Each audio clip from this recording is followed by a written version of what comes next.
c'est Diane de Diane Wine Voyage et aujourd'hui, on lit une étiquette japonaise ensemble, calmement, comme si on était côte à côte en boutique.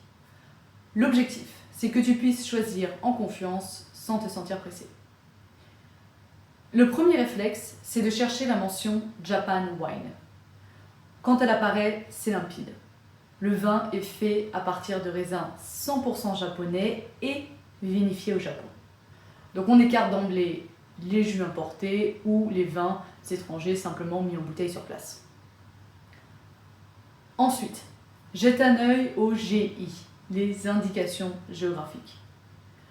Les plus connus aujourd'hui sont Yamanashi qui a été déclaré en 2013, Hokkaido en 2018, Nagano en 2022, Yamagata en 2022 et Osaka également en 2022.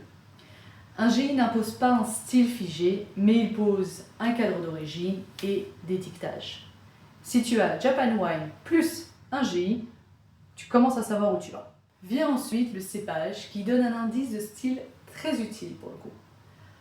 On a le koshu, un blanc frais, délicat, avec des notes d'agrumes et une touche minérale.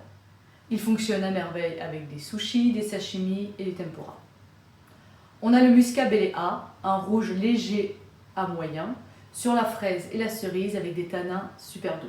C'est délicieux, légèrement rafraîchi avec des yakitori, des gyoza ou un poulet rôti. Delaware, très bien en effervescent vif ou en blanc tranquille, croquant et fruité, même si personnellement je le trouve un peu immature parfois.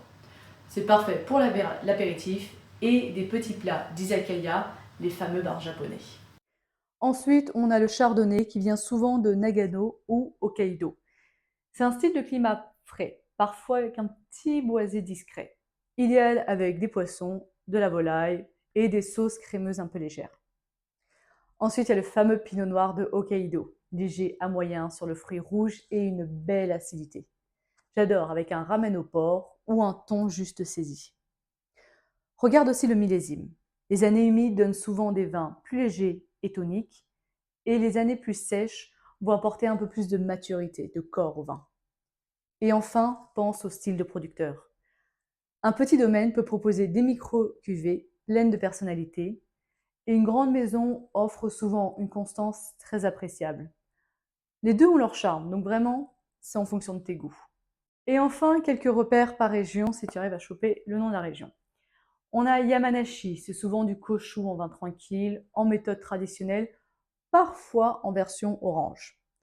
Ensuite, Nagano, tu vas beaucoup trouver de merlot, notamment à Kikyogara, du chardonnay dans Okushin et Shikumagawa.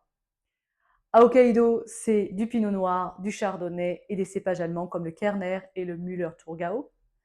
Et Yamagata, tu trouves beaucoup de Delaware en bulle et en tranquille vraiment vif. À Niigata, tu vas trouver l'Albarino marin, ce qui est parfait pour des fruits de mer. En tout cas, moi j'adore.